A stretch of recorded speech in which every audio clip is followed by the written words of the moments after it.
അസ്സലാമു വറഹ്മത്തുള്ളാഹി തആല വബറകാത്തു. അൽഹംദുലില്ലാഹ്. പ്രിയ സുഹൃത്തുക്കളെ, നമ്മളിൽ നിന്ന് മുഹറം നല്ലൊരു മാസം നമ്മളിൽ നിന്ന് വിട പറഞ്ഞു. ഈ വർഷത്തെ അതുപോലെ ഈ വർഷത്തെ സഫർ മാസം നമ്മളിലേക്ക് വരികയാണ്. അപ്പോൾ നമ്മൾ എല്ലാവരും പഴമക്കാർ പറയുന്നത് കേട്ടിട്ടുണ്ടാവും, സഫർ മാസം നമുക്ക് കല്യാണം, അതുപോലെ നിക്കാഹ്, വീട്ടിൽ കൂടൽ, നല്ല ജോലിക്ക് കയറൽ, അതുപോലെ വീട്ടിന് കട്ടില് വെക്കൽ, ഇതുപോലെയുള്ള നല്ല നല്ല കാര്യങ്ങൾക്ക് ഇറങ്ങരുത് എന്ന് പറയുന്നത് കേട്ടിട്ടുണ്ട്. എങ്കിൽ സഫറിൽ എല്ലാ ദിവസവും നമുക്ക് ദോഷം വരുത്തുകയില്ല. സഫറിൽ ചില ദിവസങ്ങളിൽ മാത്രം സഫർ മാസത്തെ നെഹ്സ് ദിവസങ്ങൾ നമ്മൾ സൂക്ഷിച്ചാൽ മതി. അപ്പോഴാണ് നമുക്ക് കൂടുതൽ ആപത്തുകൾ സംഭവിക്കുക. ആപത്തുകൾ ഒരുപാട് ഭൂമിയിലേക്ക് ഇറങ്ങുന്ന ഒരു ദിവസമാണ് സഫറിലുള്ള ലാസ്റ്റത്തെ ബുധനാഴ്ച, അതുപോലെ സഫർ 10. ഇതൊക്കെ നിങ്ങൾ ശ്രദ്ധിക്കുക.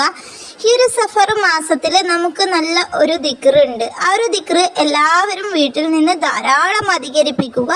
എന്നാൽ നമ്മളെയും നമ്മളെ കുടുംബത്തെയും അള്ളാഹു സഫറിൽ നിന്നുള്ള മുസീബത്തുകളിൽ നിന്നും അതുപോലെ ആപത്തിൽ നിന്നും അപകടത്തിൽ നിന്നും അള്ളാഹു നമ്മളെ കാത്തു രക്ഷിക്കും. ഈ ഒരു സഫറിൻ്റെ മുസീബത്തിൽ നിന്ന് അള്ളാഹു നമ്മളെ കാക്കാൻ വേണ്ടി നമ്മൾ അള്ളാഹുവിനോട് മനസ്സറിഞ്ഞ് ആത്മാർത്ഥമായിട്ട് നമ്മൾ ദുആ ചെയ്യുകയും ചെയ്യണം.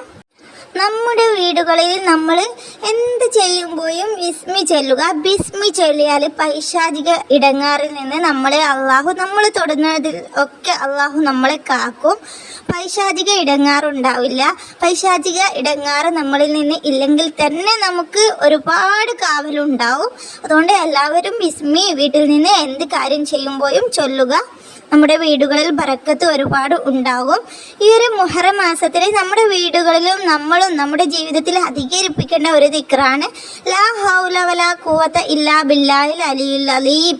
ഈ ഒരു ദിക്റ് നിങ്ങൾ ധാരാളം അധികരിപ്പിക്കുക. നിങ്ങൾക്ക് ദിവസം എത്രയാണോ ചെല്ലാൻ കഴിയുക അത്രയും നിങ്ങൾ ചെല്ലുക. സഫർ കഴിയും വരെ നിങ്ങളുടെ ജീവിതത്തിൽ ഇത് നിത്യമാക്കുക.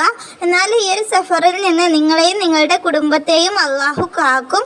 അതുപോലെ അള്ളാഹുവിനോട് നമ്മൾ ദുആ ചെയ്യുക.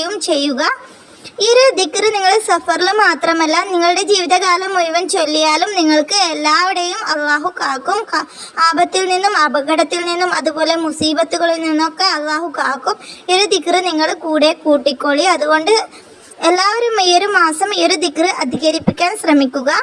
നമ്മൾ ദുആ ചെയ്യുമ്പോൾ താഴ്മയോട് കൂടിയും അദബോട് കൂടിയും ഇഖ്ലാസോട് കൂടിയും കൈകൾ ഉയർത്തി ആത്മാർത്ഥമായിട്ട് അള്ളാഹുവിനോട് ദുആ ചെയ്യുക.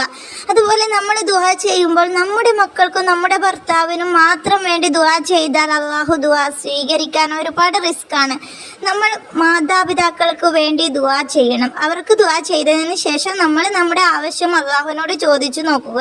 അള്ളാഹു നമ്മുടെ ദുആ കേൾക്കും. 2 മാതാപിതാക്കളെ കൊണ്ടും നമ്മൾ ദുആ ചെയ്യണം. ഭർത്താവിൻ്റെ മാതാവിനെയും സ്വന്തം മാതാപിതാക്കളെയും നമ്മൾ ദുആയിൽ ഉൾപ്പെടുത്തണം.